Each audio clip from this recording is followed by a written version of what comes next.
Except that we've had examples of people falling into rent arrears and being able to make payments because the universal credit rollout hasn't worked the way it should.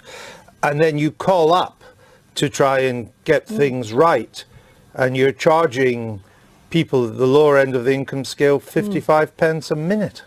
But people report regularly to the job centre. That's where they can get the help. If you call on a mobile phone, you're charging 55 pence a minute. Well, I would encourage people to visit the job centre, go in and get the advice. Right, but these are people who've got kids to look after. They can't afford sort of nannies or help to look after them.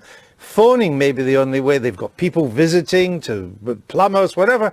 Just the normal things of life. So getting on the phone is quite important. Now, if it's a landline, it's cheaper. I understand that. But many people now don't have landlines because you save, again, if you're counting the pennies, you save on the rental from a landline and you get as cheap as possible mobile deal. And you're charging them 55 pence a minute. Why are you doing it? Because this is what I'm saying. We're moving to a new model of the way we support people.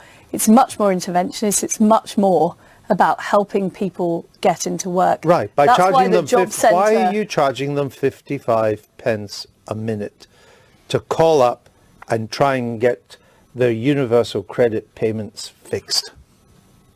Well, I don't know the details of the call line, and as you've said, it's more affordable if you ring up the landline. But lots of people don't have landlines these days. The fundamental model is that people go into their local job centre, they get that advice and support, and they can receive those additional payments if that's what needed. And that's what people want. They want face-to-face advice. I'm not arguing about the principle. That would be another debate. But you do sometimes wonder if the government knows what it's doing. Well, it's charging students who are paying back loans over 6%. Nobody else is paying 6% interest these days when the basic rate is 0.25. And now you're charging people on welfare 55 pence a minute. I mean, changes have already been made by the Welfare Secretary. So at conference, he announced this additional approach of people being able to go in and get same-day support. This is a system that's being gradually rolled out. But the majority of the feedback I get from my constituents about universal credit is incredibly positive. And I don't think we should allow the fact that, that there have been issues, which the Welfare Secretary has acknowledged, to overshadow what is a hugely positive programme.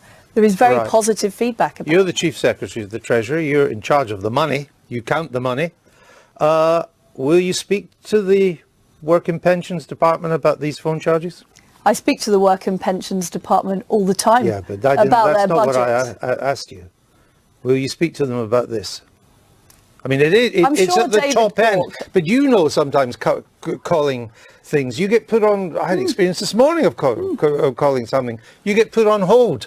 So very quickly you are racking up the money. Would you like to speak to them about doing something Well, I'm about sure it? David Gork is looking, as we roll out universal credit, about how to give people the best possible service. But the reason we're doing that is that we want to help people get into work. That is working. It's been the huge success of our welfare policy over the last 7 years. And that adjustment of people getting on to being paid monthly is really important. All right. So we don't just have one group of people who've been left behind. Laura.